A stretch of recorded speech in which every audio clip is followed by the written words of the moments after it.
Okay, so welcome to another Exploring Consciousness with the Earth Nouveau team. And our topic is true seeing today. You've got me as your host and facilitator. And as always, you know, these sessions are unpredictable in the outcome. Whatever comes up for us, that's what we're going to talk about. They are unscripted, which makes it even more, you know, curious and interesting. And everyone is just encouraged to participate.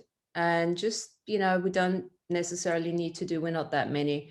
So we can just, you know, be obviously honoring towards each other. Everyone has an opportunity to say something and bring something up. I've chosen true seeing today because we've done leadership last time. A part of leadership. I mean, there's so much more we can obviously talk about. Self-mastery always is part of what we are talking about. And true seeing is actually part of mastery for me, of self-mastery. And I've got a little formula. I thought of a little formula. Mastery equals, oh, I've written it down. Seeing, sight, plus awareness, minus conclusion. And I'm just going to throw that into the room for now. We can go back to that, but maybe let's kick it off with the first question. When we talk about true seeing, I've got a couple of points we can play with. What does true seeing mean to you?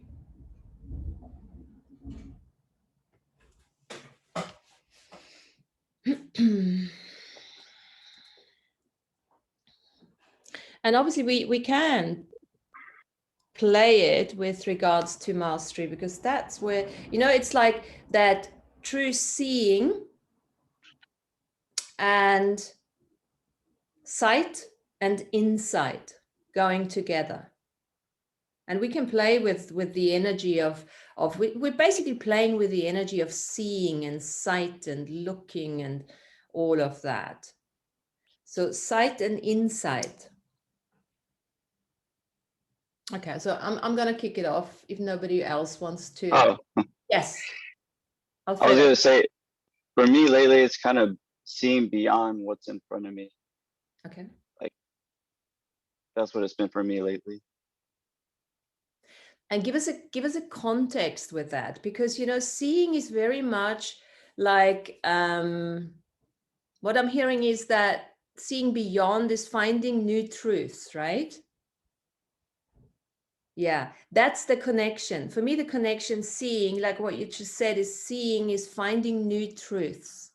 And there's always a context attached to it. When we start going into new context, we're finding new truths. It's like facts. Think of the word fact. What is a fact? Fact is a truth within a certain context, right? So we've been living with facts and, you know, within a certain context. So facts are context truths. So with what Alfredo just said is, as we're changing the context, we are seeing beyond. Give us an example, Alfredo. How has your context, your seeing, changed? Just kind of guided toward different experiences. I guess you could say I've been kind of changing my daily practice to something different, because I've been indulging in Andrew's material, I feel like, too much, and it's become like a more rigid thinking for me. And there's a lot of truth there in Andrew's material. Like, I'm not also seeing like the I don't know, like the bigger, I don't know how to explain it. Seeing a different perspective. Like, I'm trying to find context for it, but. Well, absolutely, and this is the first thing, you know, even Andrew would always say, is never do the same thing. Have many different, ways of looking at it. And I'm certainly one of those guys as well. I mean, you see what I post. I mean, I have interest in so many different teachers and concepts and stuff. And I'm a picker. I'm like a magpie. I pick what I like. And then every time I pick something, I add it. I'm alchemist, like an alchemist. I add it to what I know already, and then that expands and it gives me a new truth. And this is where that self mastery. What did I say? Okay, so let me put this in the chat here. Somebody, Sarah. This is just I made this up. Mastery equals sight, yeah, plus awareness minus conclusion. Yeah. So when we look at all these different, we look, that's the sight bit. We look at all these different teachers' concepts, what are out there, and we adding our own awareness. Does this actually work for us? And then we're taking away the conclusions. Because some people, are quite conclusive in how they teach, what they bring forward, how they use the words and everything. And every conclusion represents a limitation and limits our sight, limits our seeing.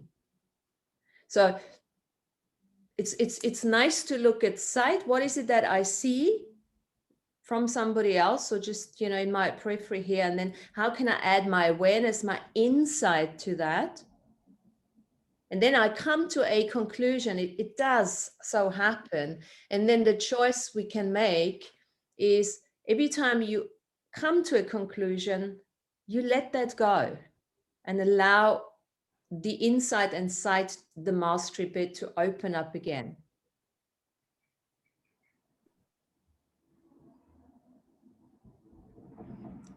Does this bring up anything? And anyone wants to say anything? Hi, Mary. Good to see you. Sorry, I was muted. Yeah, go for it. Hi. So it's interesting for me.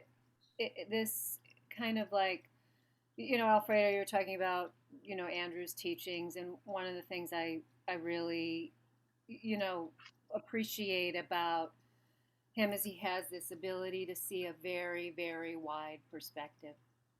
And so I think we all, when we're seeing, we all have our own perspective.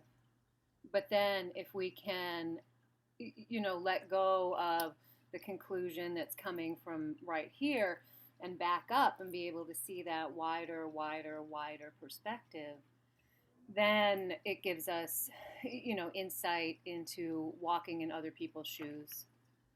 And I always appreciate that kind of point of view and try to do it in my own practice and my own daily practice as well. Mm-hmm. Mm-hmm. Yeah, I agree with that. I've been closing myself off from interactions with other people because I had this rigid thinking about the energetics of other people. And it's like, oh, I got to just be like high vibrational, like hang out with a high vibrational crowd. And I'm cutting myself off from my community. At the same time, I'm disregarding the rewarding aspect of being able to build up that community that's around me all the time. And I don't know, when I connect with it, like I have this like this more enormous version of myself coming through that's just riding this super universe wave. And I forgot about it a while back because I don't know, I got the closed-minded Andrew thinking. Like, I mean, it's not closed-minded at all, that's totally opposite of what it is, but like very like just Andrew perspective. Like I forgot about the Alfredo perspective, the grander my truth and perspective. Like you can guide people and lead people to that, but I don't know, it's a reconnection with this leader version of myself that I had. It's been changing and morphing to all different forms.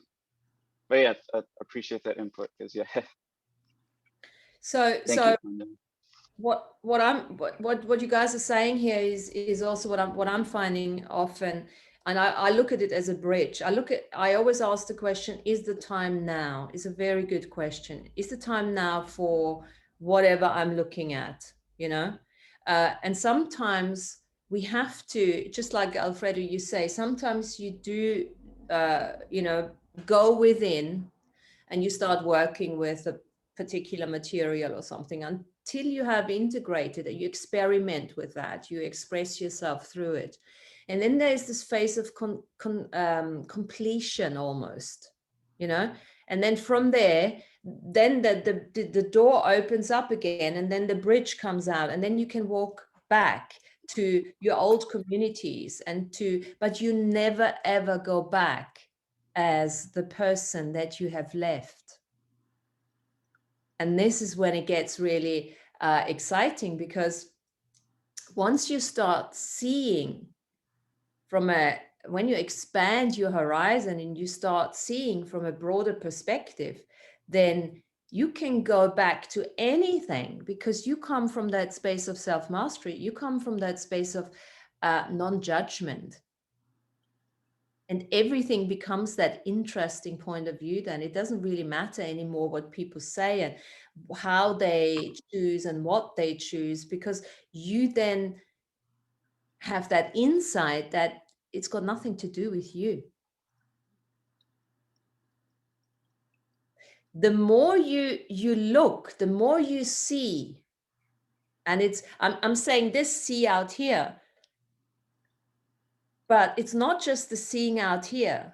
Think of the seeing out here and turn that arrow of seeing round and make it an in-seeing. We talk about insight, but actually close your eyes for a moment and just, look out there, and then make it an arrow, and then turn that arrow and turn the arrow back and make it an in-seeing, looking at you. And now it gets interesting, because as you start looking at you, okay, your eyes might be closed now, but we can do the same with the eyes open in a minute. But just look, because yes, you may remember what you look like if you have looked yourself in a mirror just recently, which we probably all have. But the more you look very deeply, it's almost like you start disappearing. There is almost like when you start looking, seeing, you lose the form, you lose the identity, you lose the significance of you as such, and it's like it becomes much more expanded.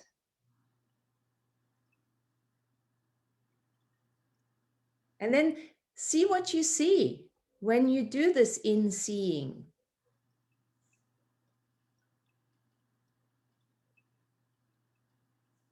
It's almost like you can start seeing the allness of you, far beyond being the dad, being the mom, being the daughter, being, the wife.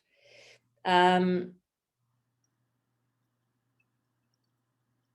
and then just open your eyes and tell me what that looks like. What does that feel like when you do some in-seeing? Oh, for me, yeah. That was awesome, because exactly when you said keep looking deeper and deeper and deeper, I saw this like ball of clay that I can form into really whatever I want it to be for me. And I don't have to worry about anything that I saw out there, because I need to turn that inward. And that just felt so free. It was like, whew, I'm getting chills. Yeah. Oh, That was beautiful. Thank you. mm-hmm. Somebody else? In-seeing. And Tanya, yeah? So, as a healer, I think, I'm always thinking about self-healing. And it's always kind of, a hard thing to kind of look at yourself, I think, in the same perspective that you use or that I use with my clients, which is like looking at their kind of big picture. And so I hadn't tried something like this from this perspective before, and it was really, really interesting, allowing me to kind of back up from myself and see myself more as if I would see, someone I was working on. Mhm. So that's interesting. I feel like there's a lot of value, in looking at myself that way. So thank you. Mm-hmm. Mm-hmm. Anyone else? So you can do the same with your eyes open. All right. This is quite interesting. It's called Looking for Yourself. Has anyone? I've actually got the book. Has anyone heard of Douglas Harding? Many, many moons ago in my explorations. This guy, no guruism, no nothing, none of that. Very, very simple exercises to start recognizing that you are nothing and everything at the same time. So that in seeing, you can do this now. If you just look down on yourself, what you see, I can see, I'm just explaining what I can see. I can see my legs here. I can see my arms, my hands. If I really look onto my nose, because I do this with Kundalini breathing, I can see the tip of my nose. I can see some hair, but I can't see the head, right? So you can't see the head either. So who is actually looking? So who are you? When you look like So that. let me jump in here for a minute. Mhm. So when I start my day, or when I remember to do this, I like to say as soon as I wake up, I see with mind and not with eyes. So what you're saying there is sort of like the same thing, correct? Yes. Because who you're seeing with it's your consciousness that you're actually focusing with, and your eyes are really an objectification of your physical DNA skin suit technology. And so when you start off your day with saying, I see with mind and not with eyes, then you're seeing through your true lens, through your consciousness, and that's eliminating uh, things like judgment, criticism, condemning others, or a situation or a thing. You're eliminating the blame game, the shaming, the guilt, all those factors, and you're becoming your true essence, really, and you're seeing through the lens of your true essence of your source self, because you're seeing through your mind. Okay, And so so I hear what you're it's a saying. good way to start off. Yeah. I would add one thing here, Lana. I would say, okay, so who am I? I'm obviously not just my body, but because there's something else that is looking, right? And you call that the mind. Yeah. The But consciousness. because the mind itself is like, what is that? Whose there is that? Right? That we have a mind. And then you can take it to the Yeah. next level. It's yeah. Exactly. So, and then you can go straight into consciousness. It's part of, yeah, it's part of our universe. It's part of the universal awareness. It's Yeah. the great spirit that sent out us as the soul spark, as a soul shard of itself. So Yeah. that's really the seeing, really, that you're seeing from. So the true all seeing, mixed up in one. yeah, the true seeing, when you look from that perspective, where you have to acknowledge, I can't see my head. Do I even have a head? As a, Yeah. and then what's behind that? The mind always comes up as the first thing, but then what's behind that? Who told me I have a mind, right? Who told me I have consciousness? go even behind the consciousness. What is, we all know the word sea of consciousness, which is the collective, ocean of awareness, which is the bigger one. But what's behind that? That for me takes me straight into the void space. No definition, Yeah, no form, no structure. that's why Andrew says great mystery. The great mystery cannot be solved. Yeah. And then what that space, yeah, but we don't want to solve it. It's just so mysteriously beautiful, right? Because we don't want to put our mind to it, want to actually solve it, because it's that space where everything is possible, So this why we're doing this, why I thought of looking at that is because it's such a great way, this Inseeing.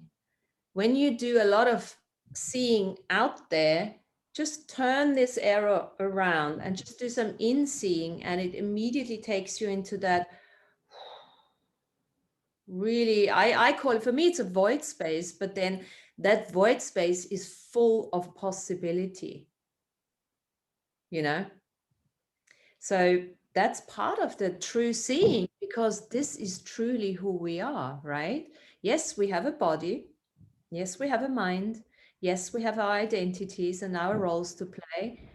And true seeing, because when we get into that space of true seeing, from that perspective, in that context now, then what opens up is a different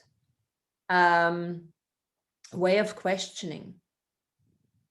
And there is this peacefulness that comes in too. And judgment just dissolves. That's right. It's taking it from a higher perspective of seeing, true seeing. Yeah. And when you take it to that higher perspective, that's when you're really beginning to see, isn't it? I saw absolutely, and I saw what the eyes can't see, the heart does not grieve. I thought it was cool in a way, That wasn't it? makes sense. It's, for me, it's really expansive. I love that. It's also saying what you don't know can't hurt you.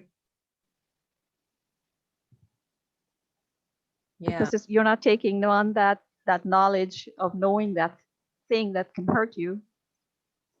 That we have to be a bit careful with, isn't it? Because ignorance is no longer bliss at the level of our awareness. I'm just looking at this now, Lana.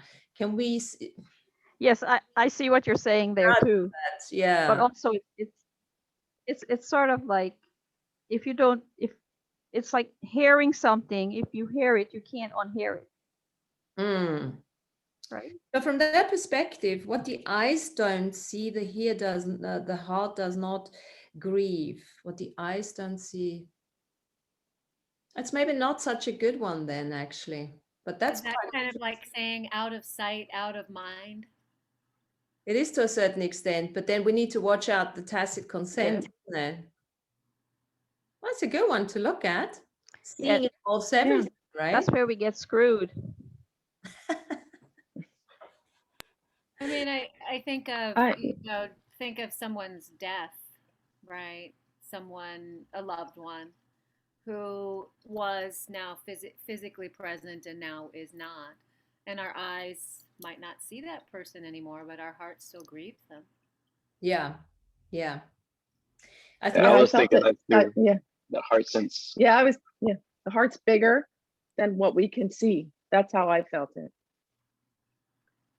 So it's not missing anything because it can see everything. Yeah. I was also, when I got excited about that, because I was looking at this expansiveness that includes everything, that includes the sadness, that includes everything, where we're actually acknowledging everything, but we are not focusing on it. Like, it's like, and this is, I think, what this work with Harding is all about, is like, once you start acknowledging that you are that essence and that soul source, like Lana said it so nicely, by acknowledging it and not making the body overly significant, then you get into that space where judgment can't breathe. Judgment does not live. Everything is just, you just get back into that moment, you know? I mean, we all talk about embodied spirituality, yes, and we have to take our bodies with us. But I think there's one thing we have to probably look at, all of us. Everything we make significant and necessary and life sustaining will bite us in the ass energetically. All right. When I talk about that, this is all about energies. Yes, we all have to eat and everything, but if we continuously focus and only see that, then we will start creating a lot of polarity against us. And the polarity that we create within ourselves will then find us in our environment. That's the mirror again. The polarity that we're creating within ourselves will find us on the outside in the seen world and the unseen. Yeah. Okay. Cool. So this is why we're at the point where we have to practice being the neutral observer Yes. from the true seeing. Mm-hmm. Because otherwise, as you're saying, it will come back to bite us in the butt, you know, Mm-hmm. through tacit consent and various other ways. Which So again, practicing being a neutral observer, mm-hmm. because this reality has so many things that's working against us, but the universe is not working against us. It's only this domination and control reality that's working against us. Yes. So can we say that true seeing expands our horizon? And like we said last time, allows us to participate in life. It allows us to go from one context to the other and change our truths. So many people are hung up on their truth. Oh, this is true for me, and I can't change that. You know, those truths that we have picked up in childhood that we're still making true now, even though the context has changed, the environment has changed, everything has changed. The true seeing gets lost when we carry with us the old paradigms and patterns that no longer work for us. It's almost like we are blind. You see all these words, we're blind to what is actually going on around us and inside of us. Yeah, there's a fine line between the true seeing and belief, because we can take belief and claim it as our truth, as seeing that as whatever it is, as being true seeing, when it's not, you know. So true seeing, our truth is always a personal thing. Would you guys say that? Yes. Because we all have different ways of seeing. We all have different ways of perceiving things. And then we have the additional context that changes everything, you know. It's like when we look at our truth, when we have clarity about our truth, our personal truth to start off with, then you have that creates a perspective.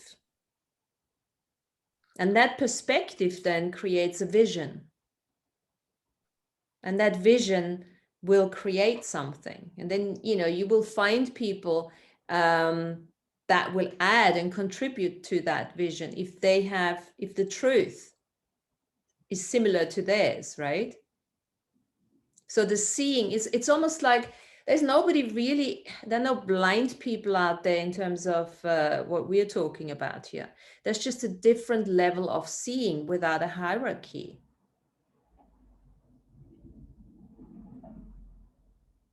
So as I had said in last week's show, it's the the position that you're in the moment now, what is your highest sense of right? And that's to the point of where you're seeing, or where you're at seeing. Huh? Does that make sense? When you say higher sense Your of person higher of sense of what is right. okay. Yeah, what is right in the moment for you, in your belief, your perspective, so on, Mm-hmm. that's where you're at in your own personal growth. Yes. And then as you get more information, knowledge comes in, you shift from that point, and so your next level is still your highest sense of right. So each one of us is at a different level of our highest sense of right. What is right in the moment? Yes? Anybody have anything to say on that? Yeah, I Thoughts? totally agree with that because it'll change from like, what is the most right thing to do as a dad, or what's the most exciting thing that I want to do that's gonna like really fulfill me, or what's like, there's so many different avenues or roads I could take. Like, and yeah, it does change, like just like you said, at least for me. Yeah, from day to day, from moment to Yeah, moment, that will change. Your highest sense of right will always be evolving and changing. And that will show your spiritual growth as you're, evolving and rolling forward. So yeah, I'd like to add something there in terms of, when we're trying to get out of polarization, and the word right and wrong is still part of that polarization. And I totally get the way you're using it, and it's absolutely fine to use it, whatever. There's another element maybe we can add. There's another question. Instead of asking, is this right for me? Well, there's nothing wrong with right, yes, and you could also ask, because sometimes you got to look at, especially when you're in a family or in a group setting, in a teamwork or something, yeah, there might be certain actions or things you need to do that works for the greater good of the family, of the group. So a good question maybe there to ask is not necessarily, is this right for me? What is right here? What contributes the most? Or what is required here to create the most? Because even right, and I know I'm nitpicking here now, but even the word right using is very much abused in this narrative. So it's always nice to stay away from right and wrong, and just adding a different word energy, a different energy, and so what is required here that creates the most? And that could imply that if you have 5 people in a family, what creates the most for the greater good of all of us, that one person might very much feel wronged by that. And it's still something that is required for the greater good of the group. Yeah, I was having trouble with the word right, because it just felt like that, right or wrong, and then I looked up the word right, RITE, which is a ceremony or act. I don't know if that was the right. I saw that too come through. Didn't know if that was, it's an observance of characteristics. It's actually, religious, but so when you were talking about, this is so we were talking about, is this right for the family? Like I get, for me, the seeing is I get big pictures of things, and I mean, I have a big family, and if I put my input in there, what I think should happen, let's say with my mom or something, how do you even, like, if you can see this big picture and you can feel it, and you have 8 other siblings that are giving you the same thing, this is what's difficult, kind of like, as a seer, as I can see this, what's going to happen. Mm-hmm. I don't know, I'm just going to throw that out there because, yeah, I mean, I make my contribution, so I make my contribution to the family, right? And it could be pushed aside, but I can't have any, that, I don't know what I'm trying to say, but it just feels like, how do you come to, even though we shouldn't conclude, but you have to, with some things, conclude, what are we doing here? So I don't know, I'm just throwing it out there as. Oh, okay, so what I understood here is, and you're using the word seer as well, okay, which I like, because sometimes are you a seer is not necessarily that you are. It's nothing mystical, it's nothing magical or anything.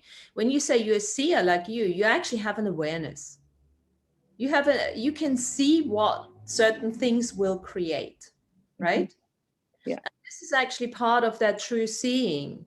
You can actually realize certain decisions, certain choices, they create something particularly. That's part of the true seeing, as far as I'm concerned. It's like I know I can know if I choose this, what does it create, right? It's the seeing. What does that create? And then I can choose accordingly. Already knowing, and that's not even being attached to the outcome. That's not being projecting at anything. You look at that difference. Yeah, you don't want to project at something, but sometimes you just know. That's Yeah. You just know. You can see it. And you right. And what I forgot what you were saying about. Okay, so for me as a seer, I can, because it's for me. If I do something with me, I can make my own decisions and choices and all that. But when there's a group of people needing to make a decision, that's, trying not to project on them, trying not to push my energy on them, trying not to, this is what I want, that type of feeling. I really try to be just, okay, whatever happens is going to happen, but I'm going to give my contribution. Yeah. As a seer of what I can see. Yeah. And what I want to add to this now is, because lots of you guys, on this call here are seers, true seers. You know what certain things are going to create. And the main thing is, the question is, can you be in allowance of that? Because when you are one of those people, I know exactly what that's going to create, without projecting and all of that, what we just said, without going into conclusion, without being a superior bitch, a bastard or anything. Knowing that we still don't have to do anything with it. Yeah. That's the most difficult thing. Look, think of your kids, think of your partners. Now there's a question. How many people, fall in love is a big word now, I don't want to say it, but can see, as we're talking about seeing, the potential in people, and then get hung up about them not choosing it? Yeah, I agree. I got that problem. Wrong for they not choosing it. See all their self-limiting patterns all the time. It's like, oh, you just got this one pattern, just break it and you'll just flourish like a fucking flower. Like, I gotta quit, just detach myself from that. But yeah, it's absolute detachment from there, total allowance. We have to learn at the level of awareness. We have to learn to allow people to make their own choices. We can see what's happening. We can see what else they could choose. And if they're never, ever going to change it in this lifetime, so be it. We cannot make ourselves smaller because of that. We cannot take on their shit because of that. We cannot lose our energy over that by getting entangled with that. And it's quite interesting how so many of us still choose partners that are exactly like that. And I've come to the realization that there is no wrongness in that either, because this is either karmic resolution or there is a purpose for that. They might be even more spiritual than you think you are, but they've contracted, then you know that they are even more, but they contracted out with you this lifetime You the seeker, you do the thing. I'll just play whatever else to facilitate that in the weirdest fucking way at times. Yeah. Yeah. So the main thing, but if you're a seer, if you see things, if you know things from the heart and stuff, other people don't choose it, that's fine. Now that leads me to the next. So is this, Yeah, sorry. Go. go ahead. No, I don't know. This just came in. So that gift that we have as a seer, that's just for us. Just for you, just for It fun. feels like to me, it's not to be put on. Yeah. Okay. And whatever happens, whatever the outcome is, it's like. And of course, come the trust will come in. So You will know when to say something and when not to say something, when to action something. Yeah. Yeah. Lana? So I came up with another word that we could replace right with. So let's say it in this manner. According to my highest sense of knowledge in the moment. Huh?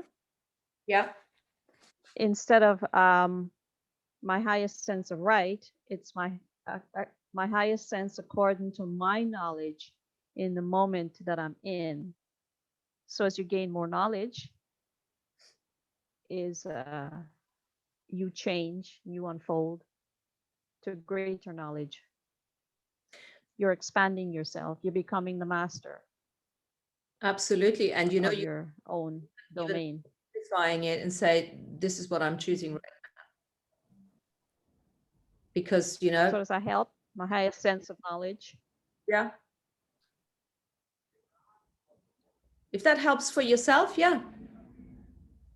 And that's still a bridge, because at some stage you're just going to say, okay, this is what I'm choosing. And you will no longer need to agree, resist yourself or to anyone else. This is the best way of communicating with people anyhow, you know. You choose something and that's what I'm choosing because it works for me. That's it. Yeah, because we came into the reality to gain more knowledge, to gain the experience and yeah, you know, to expand way of our DNA. Yeah. Yeah. So now having said all that, yeah, go ahead. Yeah, sorry, Lana. Go ahead. No, you go ahead. You go ahead. No, you go, because I'm gonna go to the next. What came up for you when we were talking on this? No, I was thinking about seeing, expanding our sight of what we see with our eyes now, or physical eyes. And I was thinking that we expand seeing things with our physical eyes, but sometimes we don't know that we're expanding until we have someone to measure our sight of seeing with. Because I had an experience once, and I'm sure you guys may have had these types of experiences too.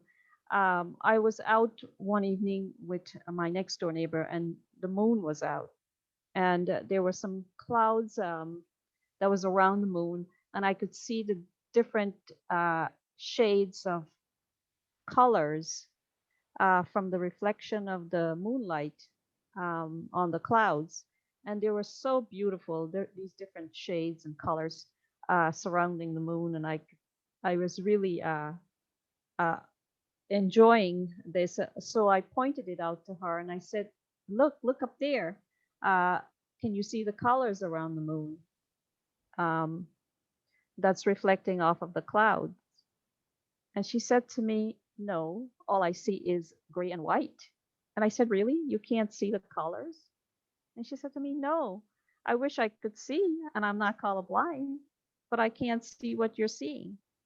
And that's when I realized that our perception of seeing and sight could change just naturally without us realizing it.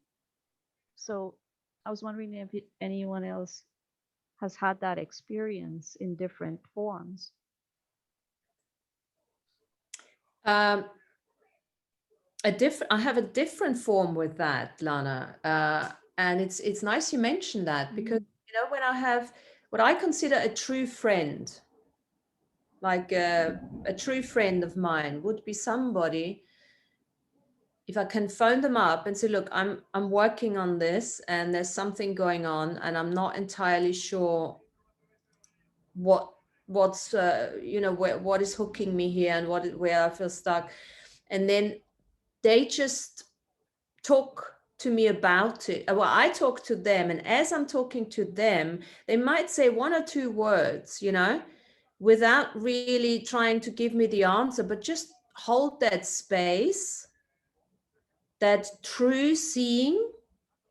There's a true seeing when somebody holds space for you without trying to give you the answer, give you the solution, and actually not even knowing it maybe, but just by being there through the energy exchange, there is a true seeing that I would not, just like you with the moon and your friend, I would not have seen without that person being there and maybe just saying a few words. Do you know what I mean? Yeah. This true, think of Yeah. this true being seen by somebody. If somebody really sees you and that doesn't have the look like this, somebody truly sees you, there is an exchange in listening with your eyes. Yeah, there is an exchange in energy that is so powerful, that allows you to see things that for yourself, or an inseeing, an insight for yourself that you wouldn't have had without that person being there. Yeah, I totally get that, Martina. And I suppose listening to you, it's great conversation, actually.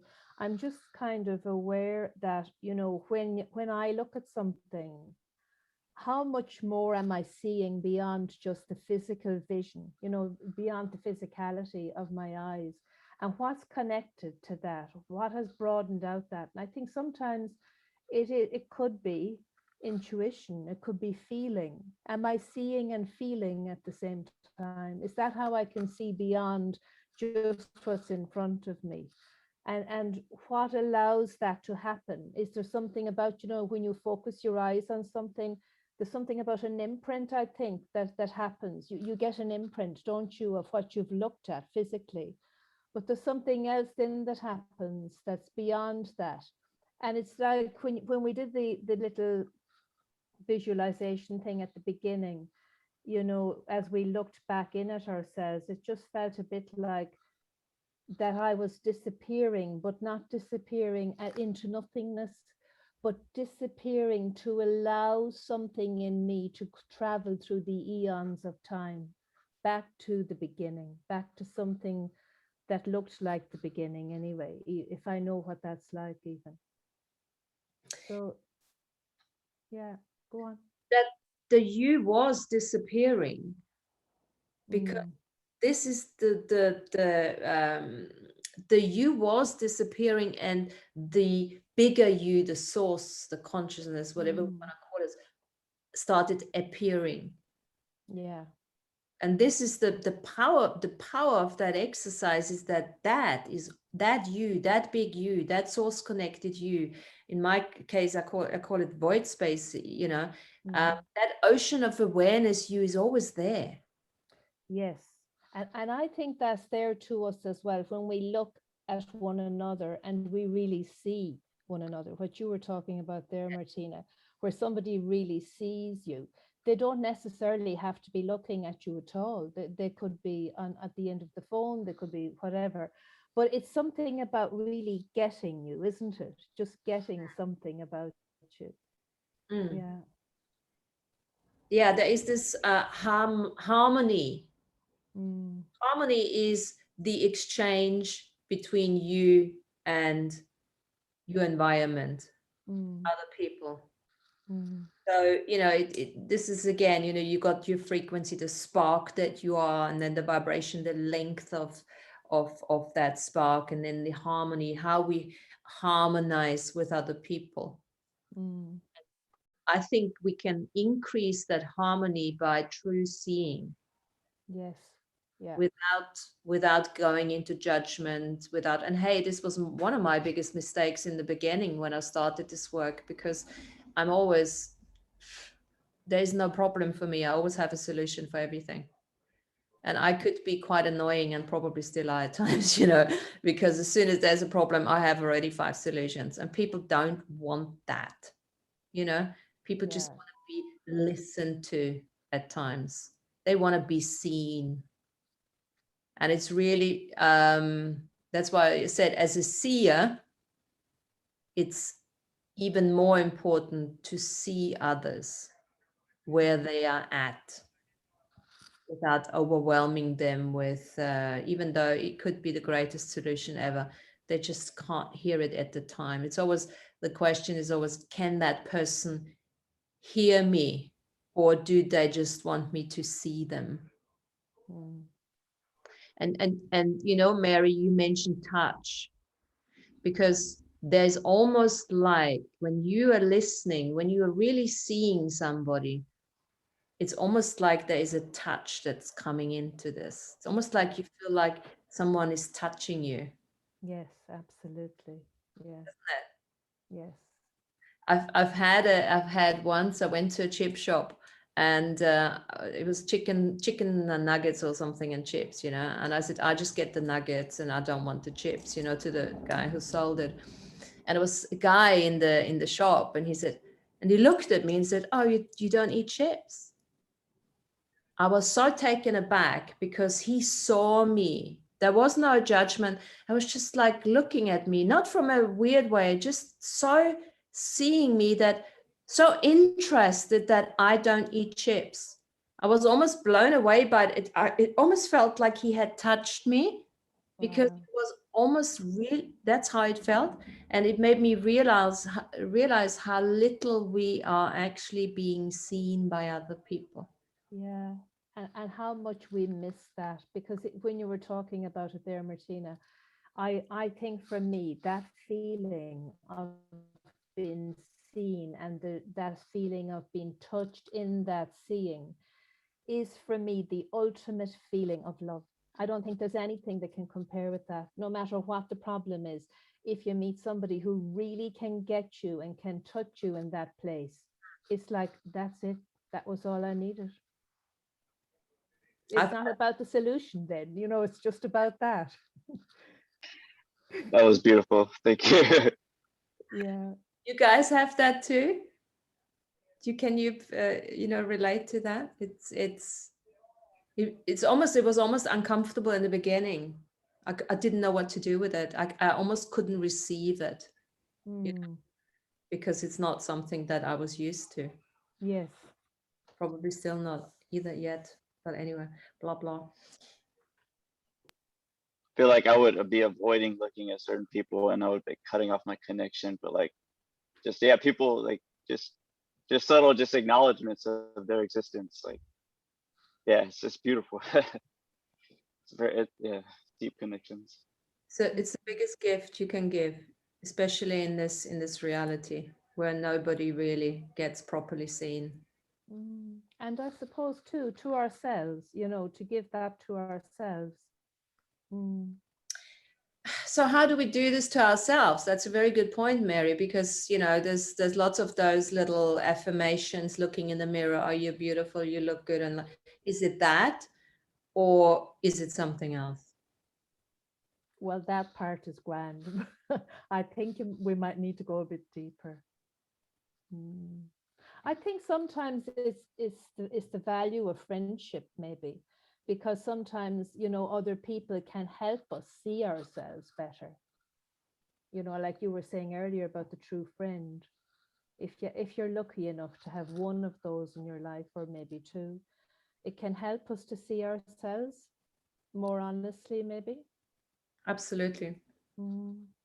Absolutely. For me, I think the seeing is the inseeing. When I do this inseeing, when I go, that's when I start connecting with myself. Yeah.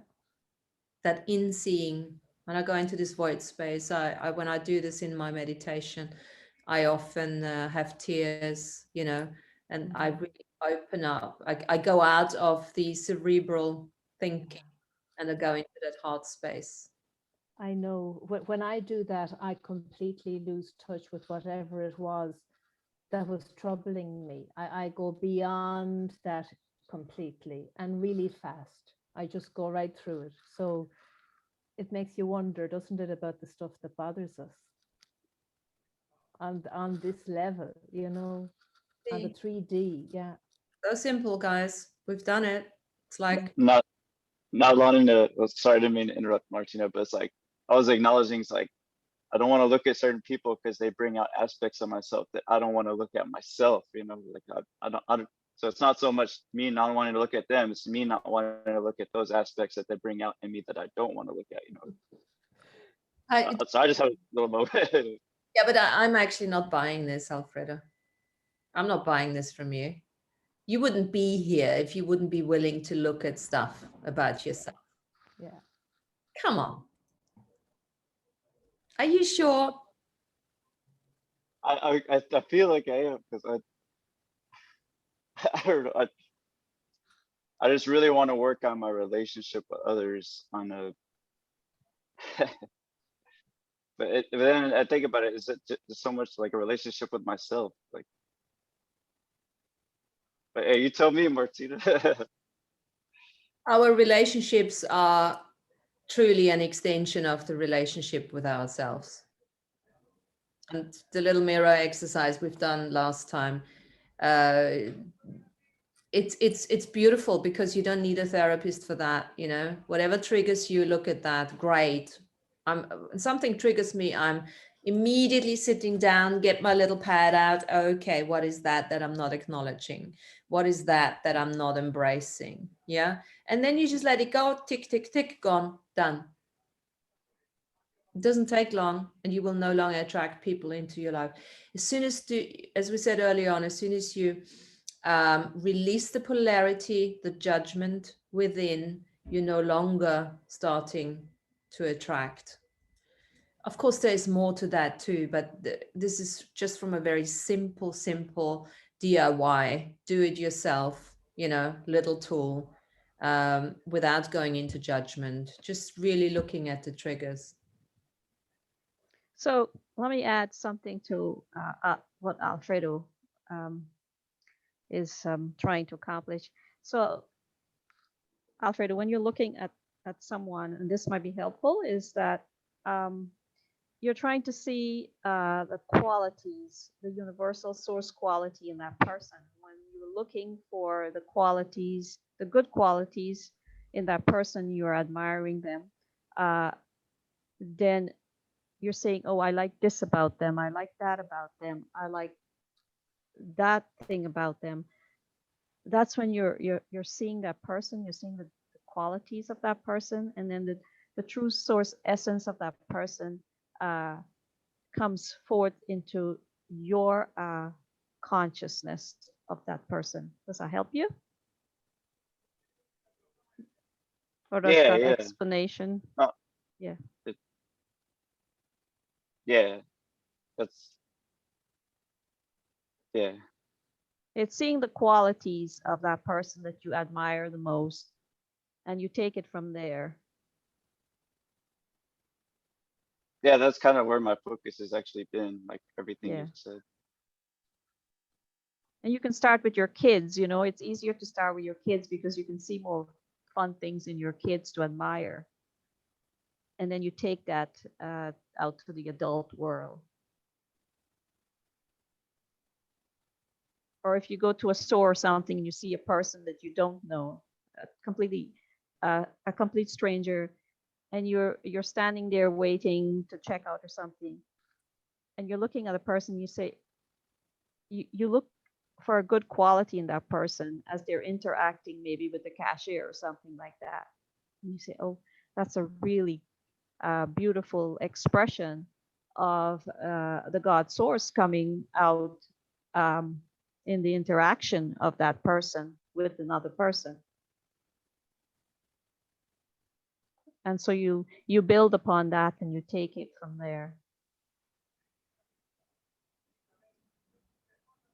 And you see, the other thing is, as Lana says, you wouldn't be able to see it if you wouldn't have it in you. When you can see those God qualities in others, then you can rest assured that you've got them too. That's a way of truth seeing. Isn't that right? Here you go. Yeah. I want to also talk about, is there anything else, Alfredo? Was that useful what Lana just helped said? Is there anything Yeah. that comes up for you, or? That's all kind of been my focus on. Right. No, yeah, yeah. Good. Good. And it doesn't happen overnight. You have to practice and practice and practice. You can't just do it one time and say, yeah, I'm good now to go. It takes practice every single day as you remember to do it, years and years of practice. And that's how you build your self mastery. Yeah, I've been journaling a shit ton lately. But yeah. Good. You act upon it, on a regular basis. As I said, you can start, when you're looking at your kids, it's easier with them to say, oh, I love the way this one jumps so high, or ride a bicycle, or smile, or come to you and talk with you about something. Those are really beautiful qualities in our children, And then you take that and you expand it out.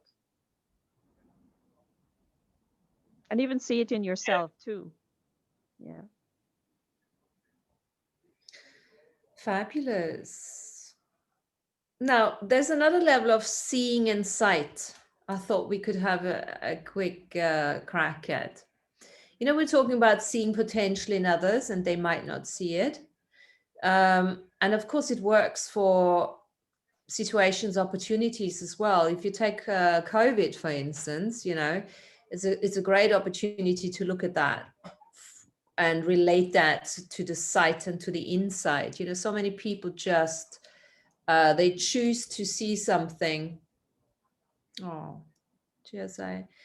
They choose to see something that they choose to go into victim, basically. Yeah, COVID this, COVID that, can't do anything, and that's it. That's not very great seeing with insight. There's other ways of maybe looking at COVID and saying, so what opportunities can I see here that others maybe can't, or that others haven't considered yet? So there's a different level. There's a low energy. You can look at it from a low energy seeing, which is very much like, oh, this is victimhood. That's it. Can't do anything. And then you get the higher energy seers. But hang on a second. What's going on here? What can I do with this situation now? It's like my daughter was telling me, I think last week, she was saying that there's a pub in the UK, the pubs were closed here, indoors, outdoors and everything. And during that time we had lockdown, there was one pub, or maybe more, but she was telling me about this one pub. They did takeaway pints. We just had a little thing open, takeaway pints, and just handed out pints like that. And she said, can you believe it? They made £25,000 per day on one day for takeaway pints. Wow. I mean, how easy is that? Mm. These are the people that can see beyond the limitation of certain situations. They can see opportunities. That's another way of true seeing. That's high quality seeing. Mm. That's what an entrepreneur does, right? Entrepreneurs, they can see beyond. But that's why seeing is part of self-mastery. Because you have to have a certain level of self-mastery, not to go into victimhood, but say, hey, hang on a second, what can we do with this? How can that be fun? And it doesn't take much.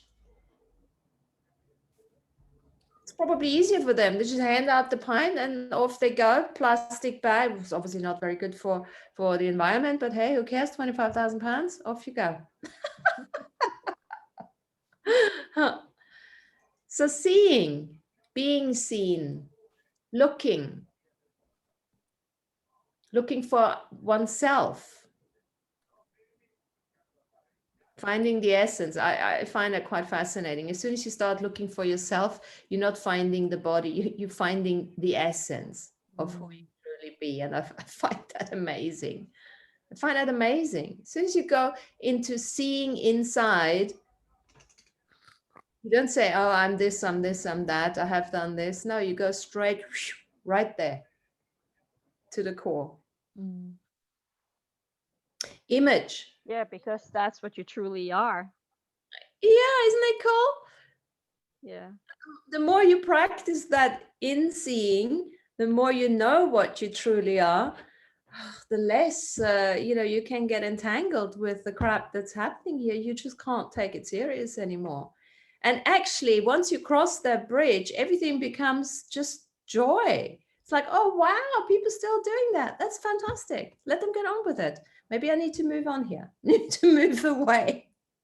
And actually, really, I can seriously now say, oh wow, this is amazing. Didn't know that. People still do that. There's no judgment in that. Just an interesting point of view. This lovely phrase from Axis. Love it. It's really just an interesting point of view. The main thing with that then is that you do not get stuck there. With where you have to continuously say to yourself, interesting point of view, interesting point of view, interesting point of view, in order to get through the day. Okay. There comes a time where then It's funny. It's funny you say get stuck, because I forgot what you were talking about. I'm like, I'm not stuck. I forgot what she was saying. Yeah. Yeah. Good. Well, let me see what else I have written down here.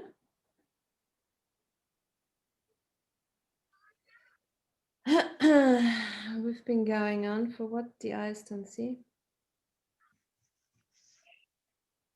So image. So why don't we talk about the unseen world? What we can see in the unseen world. Yes. Wouldn't that be something to explore? Absolutely. Image and imagination. Image of self, the self-image, which we were just talking about, how easy to lose that self-image. Not to make it significant. And then obviously the unseen, as Lana says, how we can use our imagination. Again, seeing. True seers work with their imagination. What's in the unseen that we're seeing now in this current present time that we're living in? Okay. What is available to us for us to see so far? Mm-hmm. In all this shifting that's took place since 2012 to now. I mean, let's look at how much we have seen in this sense here since Andrew's teachings have come out, and his concept of a universe that we've never heard of or known stuff about, such as the galactic history. Look at how much we have known even more now about our universe and what took place here. This is all seeing, isn't it? This is all because the things that he have said, yeah, this is new sight, Absolutely, new context. This is all new context, and this is often where I find quite interesting when we're seeing, we're looking for new context. Because probably when we all looked for Andrew, found Andrew, looked for something else, or found anyone else, we were looking for new context. And that new context allowed us to see connect the scene with our insight. So the insight, I think, we could maybe define it that way, is the connection of the seen with the knowingness through the experience turning into wisdom, turning into knowingness. Yeah, let's use one example here. Is that we were always taught about our solar system only have X amount of planets.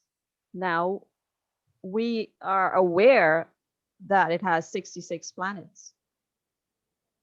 Even though our physical eyes can't see it, we are in the knowingness of this truth, isn't it? Yeah. So now we can expand even further out from the solar system, and we are aware of the galaxies, and we're aware of the 3 galaxies involved in a war that we never realized even existed. Yes. We were told that, according to Bible mythology, that existence started maybe only 5,000 years ago. Now they're finding things that shows proof that they existed 12,000 years ago. So this is all truth, knowingness. We're expanding our truth. And this has all come and swing into focus in the last 2 decades or so, isn't it? Mm-hmm. And as soon as someone comes out with a new context and a new knowingness, we can't call it facts, we can just new knowingness, yeah, new wisdom. Yeah. What happens is it's almost giving permission, universal permission, to others to receive that information too. It's very interesting. It's almost like focus creates. You find that, can you perceive that in your own realities, like when you start thinking of something and all of a sudden you start seeing it everywhere? Yeah. Yeah, it's a bit like, like work when you start working with that material, with Andrew's material, you start actually hearing people talk about it too. They might not even be necessarily related to him. Did you find that? Yes. Yeah. So as Yeah. you add context and different knowingness and facts, whatever you want to call it, because facts for me is just contextual truths anyway. It's almost like the universe is lining itself up to show you more of that, and it works the other way around too. So yes, more and more and more and more of that is happening. Yes. I see lots of, because I look at lots of different people talking about galaxies and stuff like that. Lots of people coming up with stuff that Andrew has been saying too, without having, stealing the information or anything. They come up with their own stuff. It's just, it's a little bit. Yeah, have you ever heard that somebody was saying like? Michael Jackson said he needed to write that song down right away because otherwise Prince would do it. Yes. Yes. I've heard that. Everything is available in the universe. Yeah. And as our awareness expands, our horizon expands, we start, bringing it in. I mean, I see a lot of that when I go to my markets. A lot of that. What I see is that people have got the same concept, but they would use different words to express it. Mm-hmm. And if you're in that knowingness, you recognize that pattern. Yeah. Absolutely. And you interpret it, oh, I know this. This and this goes along with this and this over here. But they all mean the same thing in the end, or the knowledge that they're bringing forth is very similar to each other, isn't it? Yeah, absolutely. And I love that because I'm a geek for words. I love words. The more new words I find, it's like, oh, I can say that. I never thought of that word, you know, to use it as that, you know. So it's nice. I like that. I love variety and So your salad bowl must be Is very it big, eh? well, Her salad bowl must be very big. Your absolutely. word salad. so? Can I So is it like what I was feeling as you were talking? It's to me feels more like a resonance that I have, that I see, that I. So when I found Andrew, I don't know, last July, I feel like the universe was telling me to watch this YouTube. I wasn't looking for anything. So, and when he was being interviewed, I was like, whoa, that's so cool. That is like another level to what I was doing for the past 10 years. And so it took me to this other level. It was a level of most unknowing, but I still went with it. So I felt the universe was like, watch this. And then other times I feel like we do that with the universe. We can do it together. I don't know. Does that make sense? Yeah, it's basically universal law. You're absolutely right. Universal law is frequency. Okay. Yeah. So you can call it the universe. Yeah. You will match to what the universe, you know, it doesn't really matter. But you will find, because we've got the frequency harmony, you know, the signature frequency, call it that, in one bag, Oh, match, you yeah. know, that naturally draws you in. Yeah. Mhm. Synchronistically. And then, of course, at some I stage, what? actually, we've all contracted it out on some level, isn't it? Mm. Mm. Then you still have to choose it, you know. And you know, you could have given up because, you know, I could have given up too in the beginning. I thought, what is he talking about? I understood nothing, but I couldn't. I just needed to keep on listening. You know, there was a total frequency match to it. I was curious as to when he came out and he said he's the Akashic record reader. I'm like, cool. I want to know what the Akashic record says. I've heard the word before. Mm. So that got me into really listening to what he was saying because I wanted to know what happened here. Why are we in the situation that we find ourselves in, you know? Mm. And he was expanding and he was saying all these things about our 54 million year history and so on. So uh, that really triggered my focus to really hone in on what he was saying here, and that really started to make sense as to what's going on in our reality by listening to the 54 million year history and even before that, you know. So yeah, it's Absolutely. really expanding our truth, isn't it? Yeah.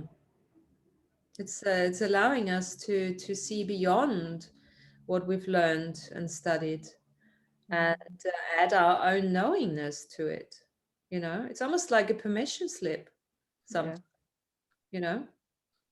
And Amy, if you're not ready for the information would not have popped up for you. Yeah. Yeah. I don't. It was tough. It was a tough understanding it, and I still have trouble with the galactic history and the entities and all the energy harvesting because I didn't know anything about what was going on. But I'm slowly learning it, and I slowly, like, all of a sudden it's like, oh, okay, that's what he means. Okay, that's what I see. Anyways, Yeah. through his words. So I guess we can all say we do an interpretation of what we feel through his words. I guess we interpret Yeah. what he teaches according to our own galactic history, whatever we've experienced um, many lifetimes over and over. Uh, there'll be something that he would say that would trigger you to want to continue to listen.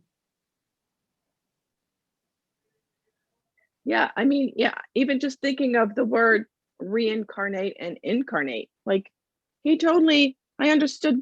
I always thought of reincarnation as we keep coming back and coming back, which we actually want to incarnate. We don't want to reincarnate. So that was like just simple things like that. And I'm like, I get it. I get the incarnation is because we want it, not because we're contracted to come back and finish something.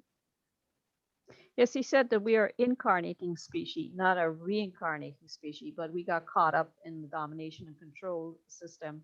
So that's why we get kicked back once we pass on and we go to the other side. We get booted back into this reality again. And we have to do it all over again and again and again. But if we were left to our own, we would be incarnating species. Having said And all then- that, Yeah.